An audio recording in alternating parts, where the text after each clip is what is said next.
ليه اليابان دايما بتعتبر سقف الصناعة التقيلة في العالم؟ اتفرج على طريقة تصنيع دراع التوصيل بتاع الموتور وهتفهم لوحدك.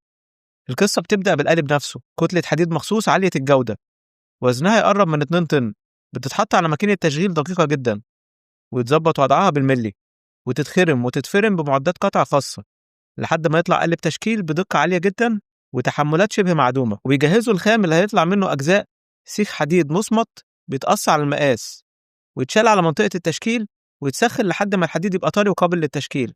القطعة وهي مولعة نار بتدخل مرحلة تشكيل مبدئي، كام خبطة عشان ياخدوا الشكل العام، وبعدها ترجع تسخن تاني وتدخل القالب النهائي. هنا بقى يبتدي الشغل التقيل. تراك التشكيل وزنها 8 طن، تفضل تضرب خبطة ورا خبطة، ومع كل ضربة الحديد بيتملي جوه القالب لحد ما ذراع التوصيل ياخد شكله النهائي بالظبط. بعد كده الزوايد على الأطراف بتتقص، والسطح بيتنضف ويتشطب، وكده القطعة تبقى جاهزة. الغريب بقى إن الجزء الصغير ده بعد كل المراحل دي المفروض يستحمل ملايين مرات الشد والضغط جوه موتور شغال بسرعات عالية جدا. بعد اللي شفته ده، هل تثق تحط قطعة معمولة بالطريقة دي جوه موتور عربيتك؟ وأخيرا لو عجبك الفيديو اضغط لايك وشير وتابعني وانتظر مزيد. شكرا.